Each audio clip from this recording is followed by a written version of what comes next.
Welcome to this episode of CHS Wired. I'm Chaz Cowie. And I'm Wyatt Barichka. Stay tuned for more on the UNO Championship, a new bus barn location, and a comedic legend.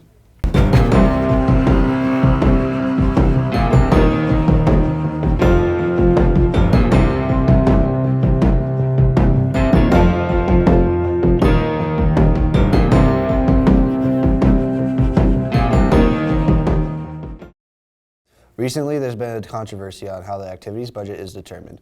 Bailey Lieber brings you the full story. Activities budget is more of something I just review.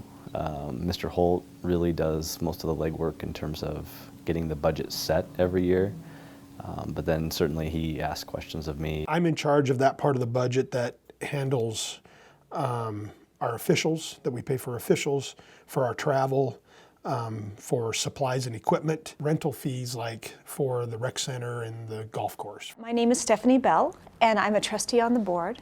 I was the longtime treasurer of the board. It is important to recognize that there are a lot of factors that go into allocating the budget every school year. So we have general budget money, which is money that comes from the school district budget that is around the $300,000 range that I put into different categories. The district allows so much money for the activities budget. The business office pretty much handles all of salaries and all that comes with that. Basically, how much an activity gets is pretty much based on what the activity is, how many coaches they have, how many participants they have, how many contests they have. Then you also have the travel budgets, and if you're traveling a long distance, whether or not you need hotel rooms. What changes the most probably from year to year would be our supply budget, depending on if any of our programs need something for that particular season coming up.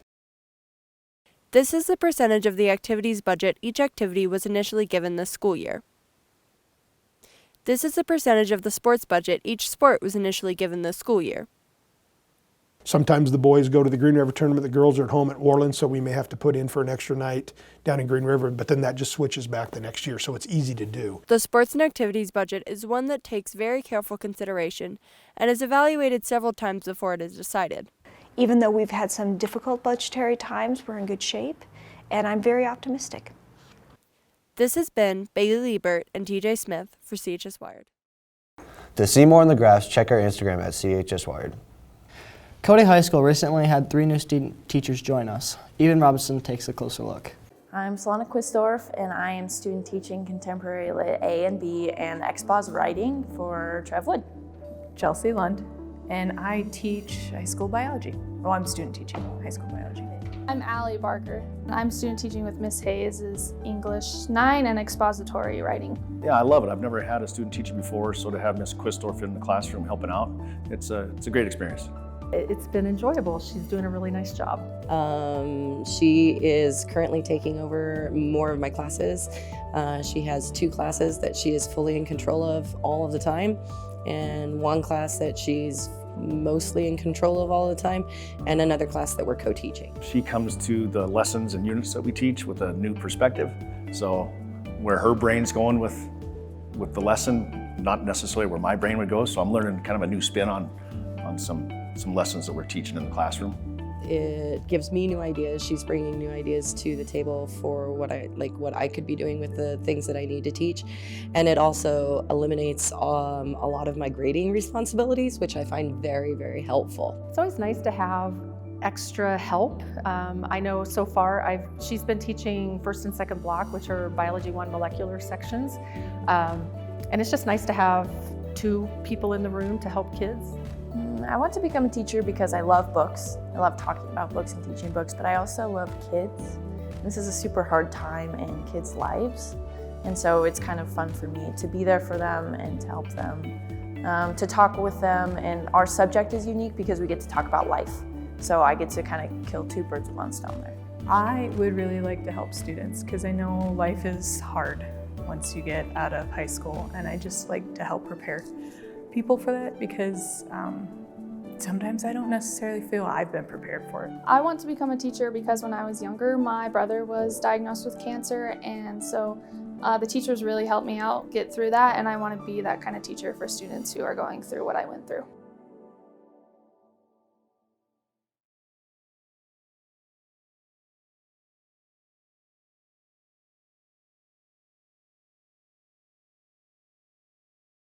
Make sure you show our student teachers some love and support. Recently, we had an Uno championship here at our high school. Let's check out some of the highlights. Yeah.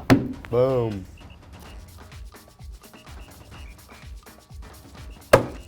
You're like a hoarder of cards. Come on, bro. Uno. Nah, I got that off, bro. Game, baby. Get out of here. Undefeated. Undefeated, bro. I beat you. Yeah. Hey. Hey. Hey. All right. You want to shake hands? Good. Oh my god. Oh my god. What is that, bro? Come on, Mario. Okay. So 2, 4, 6, 8, 10, 18.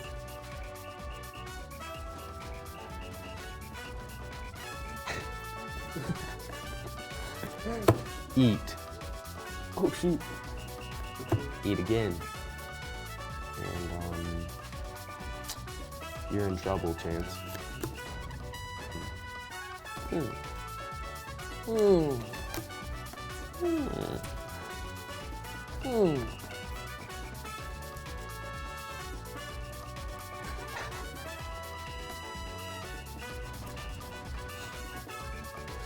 Blue?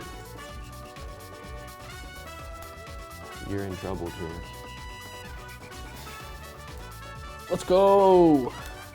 Uno. Game, baby.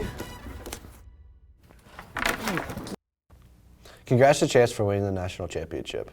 And now, here's Tashi with a few tips on how to sort through false headlines and get the most reliable news. Gathering your news in this day and age is as easy as 1, 2, 3, but it can also be difficult to sort through these sources. Often you'll find that any news source, from CNN to Fox to NBC, The Atlantic, New York Times, Washington Post, and the list goes on, all have a bias in their reporting.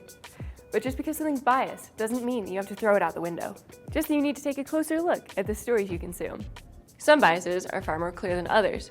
For example, the Chicago Tribune is a conservatively biased news source, but that doesn't mean that they don't report fact. They just might use tone words that appeal to a bias, and most of their bias is evident through their editorials.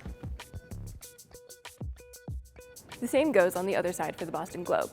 As long as you're able to recognize the bias in a piece of factual reporting, there's not much harm done.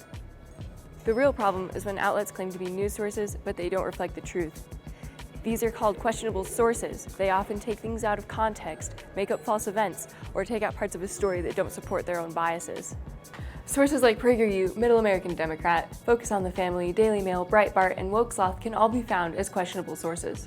Take, for example, PragerU, also known as Prager University. PragerU is a questionable source of news because they're heavily biased, and although they have slick graphics, videos, and an altogether professional website, the sources they cite for information are often dead links, opinion pieces, and other strongly biased sources. They tend to take facts out of context to make them seem to support their arguments. People like to read news with a bias that appeals to their own, but as long as you're able to counter these with other sources, identify questionable sources, and think logically about the news you're taking in, you should be okay. This has been Tashi Matthewen for CHS Wired. Thanks, Tashi. Now here's a headline that's true. The school district is building a new bus barn. Yeah, back in Ambo, give us a ride to the new location. The reason behind the new bus barn is that our current building is pretty run down. It's been in use since the 70s. Once constructed, the new bus barn should offer the transportation department a lot of advantages over and above what they have today. The location would be such that they're not confined back in the neighborhood where they are.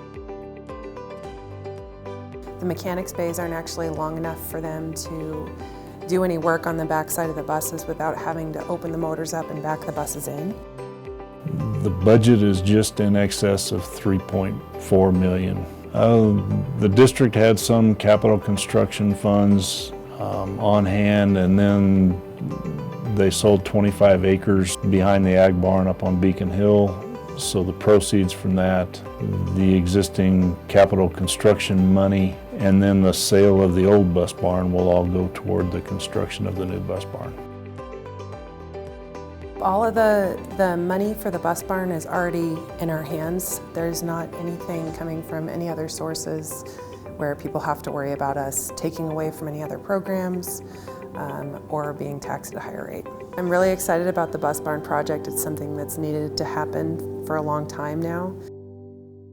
And now to the sports desk. Welcome to the sports desk. I'm TJ Smith.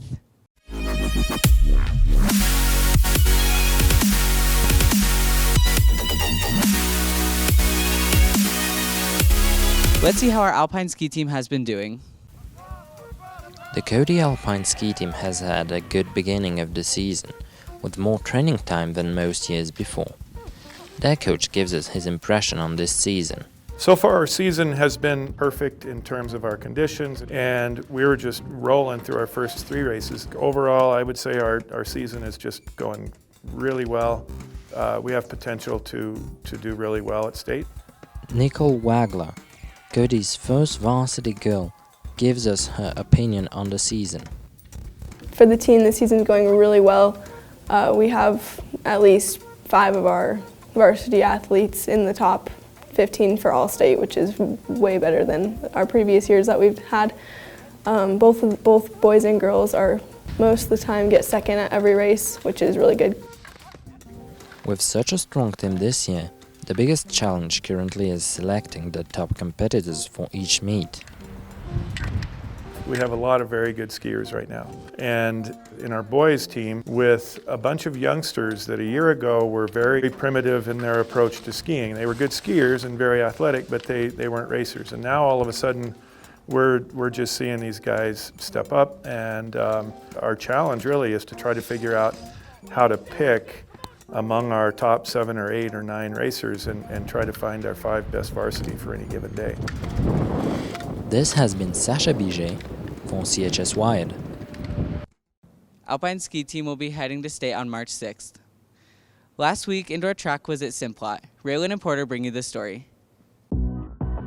Every year for the past 12 years, our indoor track team has traveled over to Pocatello, Idaho for the Simplot Games. Simplot first started in 1979 and has been one of the largest high school indoor track meets in the nation since then.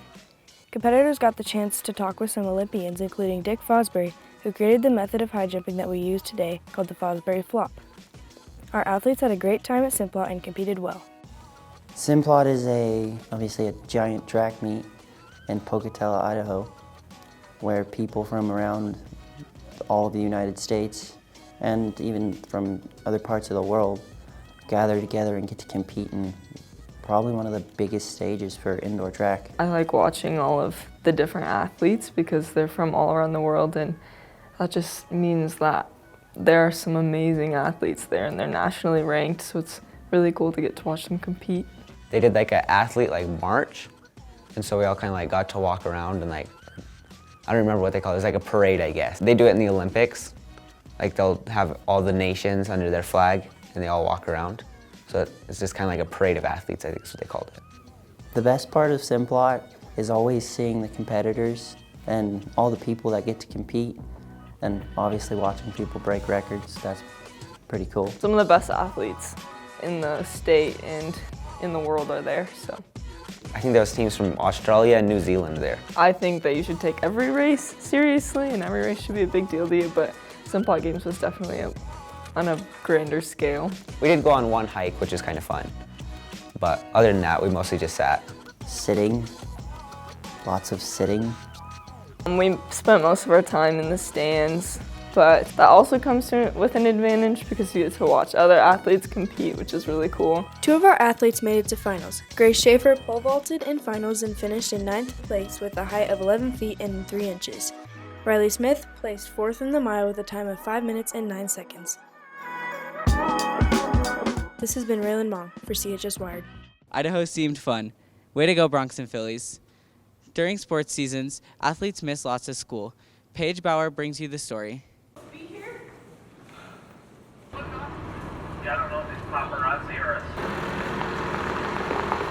During winter sports seasons, varsity athletes can travel up to 3,522 miles. Absences due to activities in sports greatly impact my class as a whole. Sometimes I have to completely redo my week plan and shuffle things around to make sure people get the instruction before they leave, and then they can maybe take the reading material with them or something like that. Missing classes is probably one of my worst favorite things, because I just hate having the feeling of I need to get this done, but I can't because I'm on the road. I feel that it's a really mixed bag. Traveling and being on teams and being a part of all that is a huge part of high school, and everybody loves it. And why wouldn't I want you to go away and be successful and win and be a Philly and a Bronc? And that's what high school is about. And I really see that. But I also see that it does impact instruction. And so I think it really depends on the coach and the student and the culture of their team.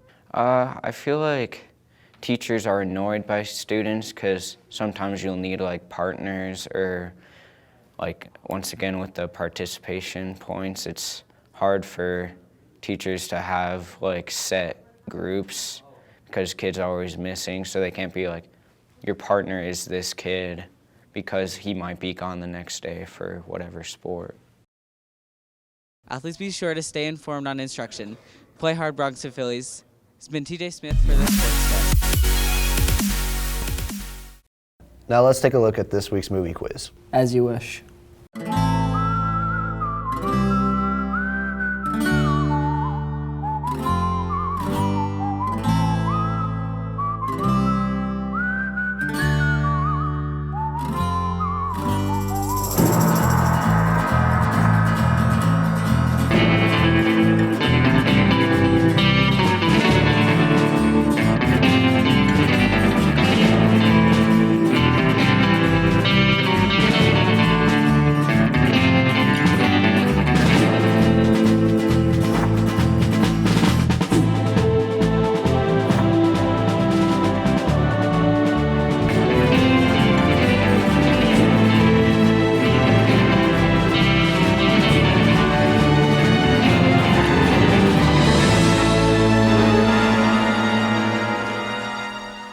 So, it is down to you, and it is down to me.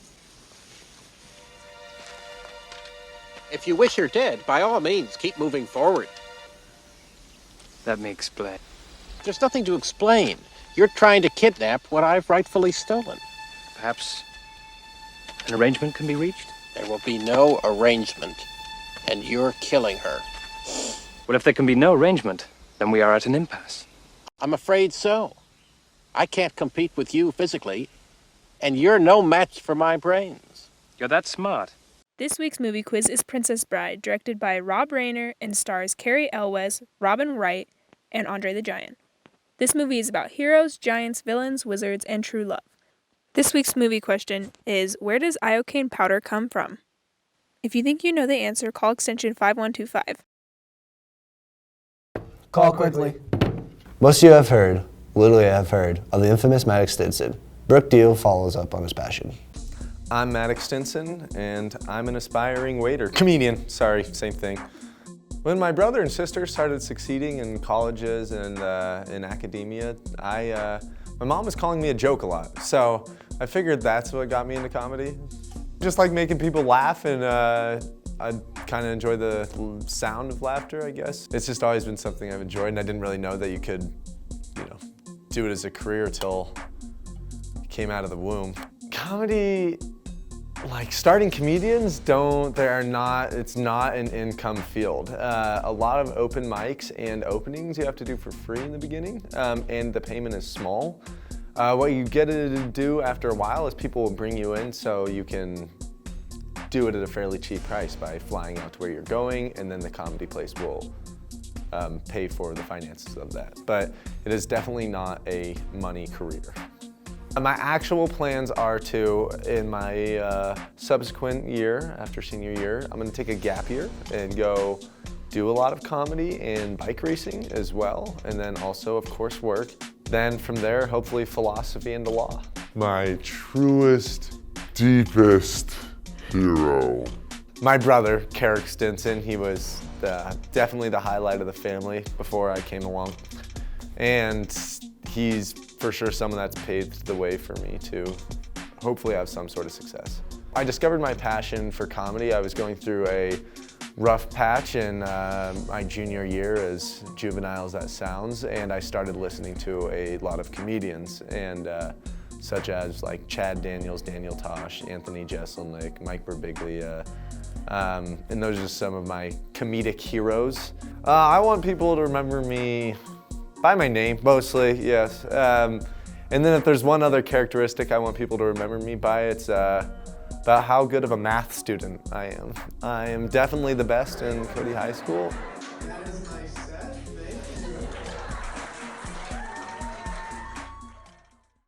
I think it's really neat he's traveling around to work on his passion. If you want to hear more comedy, this weekend Maddox Stinson is performing in Scottsdale, Arizona. Road trip! Thank you for watching this episode of CHS Wired. I'm Chaz Cowie. And I'm Wyatt Barichka. See you next try.